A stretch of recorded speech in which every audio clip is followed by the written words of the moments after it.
ৰাইজৰ আশীৰ্বাদ শিৰত লৈ পঞ্চায়ত কাৰ্যালয়ত প্ৰৱেশ কৰিলে জখলাবন্ধা গাঁও পঞ্চায়তৰ সভানেত্ৰীয়ে।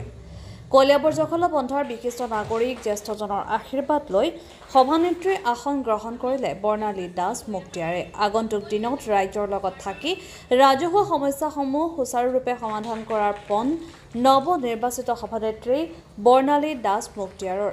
ৱাৰ্ড সদস্যসকলক লগত লৈ দুৰ্নীতিমুক্ত পঞ্চায়ত গঢ়াৰ সংকল্প নৱনিৰ্বাচিত সভানেত্ৰীগৰাকীৰ। News 6 report NE Express. Ward মেম্বাৰৰ প্ৰাৰ্থিত্ব আগবঢ়াইছিলোঁ। মই বিপুল ভোটতে মই জয় হৈছোঁ। নতুন কালি মই আৰম্ভণিতে এটা ধুনীয়া পদক্ষেপ ৰাইজে কৈছে ইতিমধ্যে।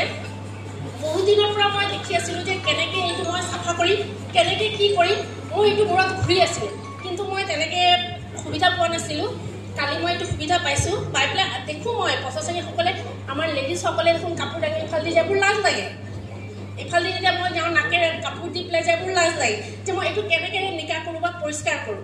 কিন্তু মই কালি এইটো কৰি পেলাই নিজকে ধন্য দিছোঁ আৰু মোৰ ৱাৰ্ড মেম্বাৰসকলকো মই ধন্য দিছোঁ আৰু সেয়াই।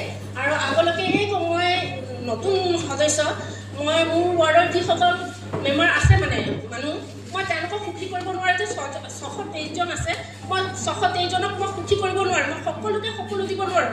আৰু মই কোৱাও নাই তেওঁলোকক যে মই আপোনালোকক এইটো দিম সিটো দিম, মই কোৱা নাই। কিন্তু মই আপোনালোকৰ সমস্যাবোৰ উত্থাপন কৰিবলৈ মই সদায় চেষ্টা কৰি যাম।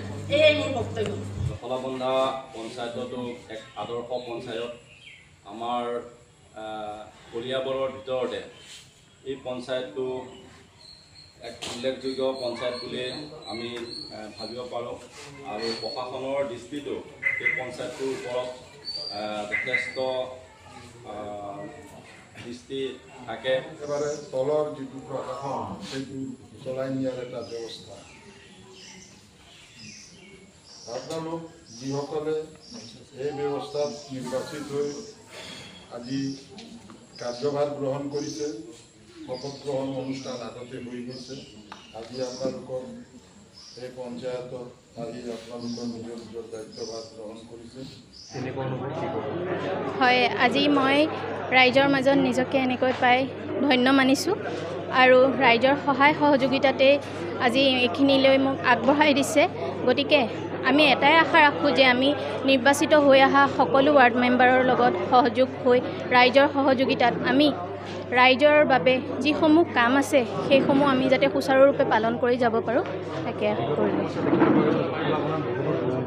হয়, আৰু আৱৰ্জনাৰে ভৰি পৰিছে, যাৰ ফলত এগৰাকী সদস্যই যোৱাকালি নিজৰ ব্যক্তিগত হিচাপে চাফা কৰিছে। গতিকে আপুনি যি পণ ল'ব, কেনেকুৱা ধৰণৰ পণ ল'ব? হয়, আমি সদায় দুৰ্নীতিমুক্তভাৱে কাম কৰিবলৈ চেষ্টা কৰিম।